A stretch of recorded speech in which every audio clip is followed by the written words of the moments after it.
Dito mga kabisi, hindi na tayo magpapakulay ng buhok natin. Ayan, ako nang gumawa ng pangpakulay ng buhok, charorot. At lalo na po pangpatubo ng buhok, pangpakapal at pangpataas ng buhok, charot. Tingnan natin mga kabisi, manipis na manipis ang aking strands ng buhok ko. At ito yung buhok ko mga kabisi ay parang 13 pieces lang yata. Tapos tingnan natin after 1 month kung tutubo na ba yung buhok ko, pakita ko sa inyo. Sa ngayon ay ito para ilagay natin. Kaya ayaw ko ng kinamay, kaya nilagay ko na lang sa spray. Mayroon tayong dalawang maliit na sibuyas. Dalawa lang ginamit ko kasi maliit, pero isa't kalahati lang gagamitin natin dyan. Una, balatan natin ang sibuyas para naman ay malinis. Charot! 3 sangkap lang ang kailanganin natin mga kabisi para sa manipis na buhok. At lalo na doon sa naglalagas na buhok. Manipis lang kasi ang buhok ko mga kabisi at bagal naman humaba. At maliit po talaga ang strands ng aking buhok. Para tutubo yung aking buhok mga kabisi, kailangan ko lang ang 3 sangkap. Ayan, natural lang para talaga yung sangkap na gamitin natin. Yun nasa kusina natin. Ang una natin ginawa, ito yung sibuyas. Ayan, kaya binalatan ko na. Ang sibuyas kasi mga kabisi ay makikita lang natin sa kusina natin. Mabibili lang natin kung saan. Kaya ito kasing sibuyas mga kabisi, nagbibigay ito ng extra sulfur na sumusuporta para sa matibay at makapal na buhok. Mayroon itong natural na collagen para magkaroon ng healthy skin cells at hair growth. Ayan, di ba mga kabisi? Mayroon din tayong 6 na bawang mga kabisi. Ito yung pangalawang sangkap na gagamitin natin pangpatubo ng ating buhok. Kaya balatan pa din yan natin. Ang bawang naman kasi ay nagbibigay ng protection sa ating buhok laban sa mga free radicals at nakakatulong na makaiwas po sa manipis na buhok at naglalagas po ng mga buhok, lalo na yung sa akin, charorot. Kailangan muna nating hiwain yung sibuyas kasi nabalatan ko lang yun eh. Kaya hiwain nating pinong-pino mga kabisi, manipis po. At hiwain na din natin mga kabisi yung bawang. Manipis din ang pagkahiwa nito. Ito na yung nahiwa kong bawang at sibuyas mga kabisi. Ilagay na natin sa ating palanggana na kaldero na palanggana at charorot.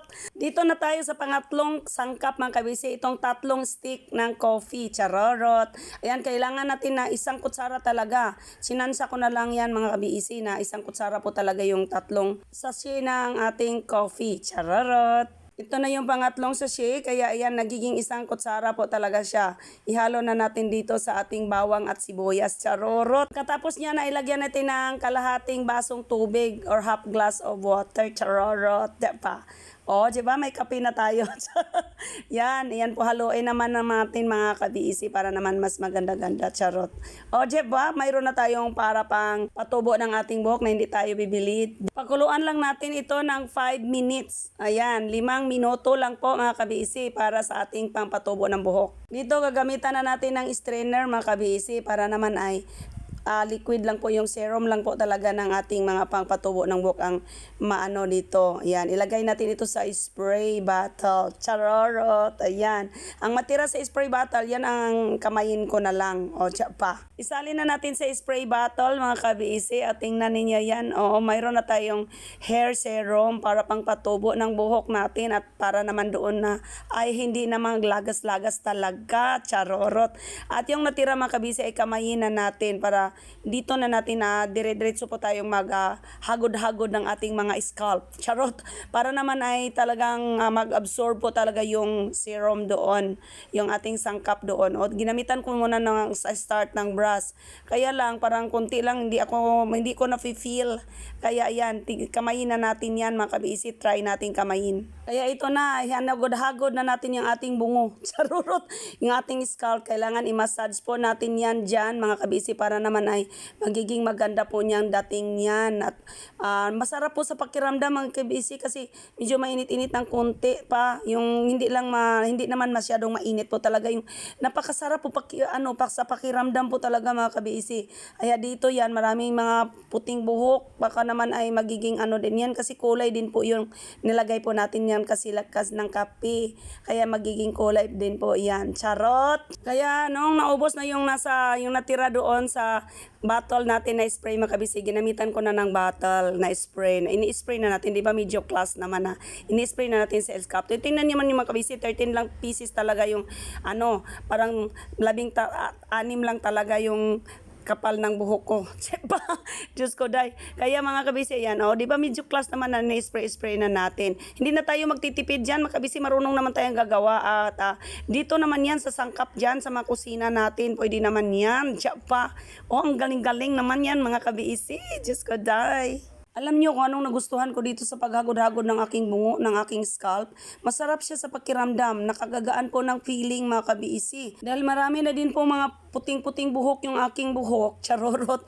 Kaya nakakatulong din po ang kape, mga kabiisi, kasi ang kape po, ang taglay ng caffeine ng kape ay tumutulong na pagpatubo at maiwas sa paglagas ng mga buhok natin. At ito din po ay pangpakulay din po ng ating mga buhok, mga kabiisi, para naman din po ay ito din po ay mawala po yung mga puting-puting buhok natin. At nakakatulong din po ito para ay magiging young looking tayo, mga kabiisi. Ayan, at maiwasan din po nito ang paglagas ng ating mga buhok. At pa, mga kabiisi, ayan, sa pinagsama nating tatlong sangkap nito, mga kabiisi, yung bawang, yung sibuyas at saka yung kape, ay may magandang benepisyo para sa ating buhok.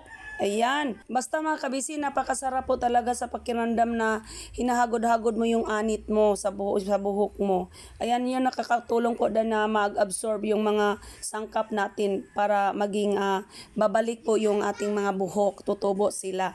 Ayan, gawin natin ito, mga kabisi, 2 beses sa isang linggo. Kasi manipis yung buhok ko, kaya yung ginawa natin na half glass na ginawa nating sangkap na yan, na yung serum na yan, magagamit natin yan sa isang linggo kasi 2 beses sa isang linggo. O ba, i-rep ko lang yan, mga kabiisi. Munas-munas man na tayo, mga kabiisi, sa mga kumakalat-kalat dito sa ating mukha. Ayan, kasi ayun, yung kape yun, mga kabiisi. Tamang-tama, mayroon naman akong mga plastic dito. Ito na lang gagamitin ko kasi wala naman akong kasing shower cup. Charot.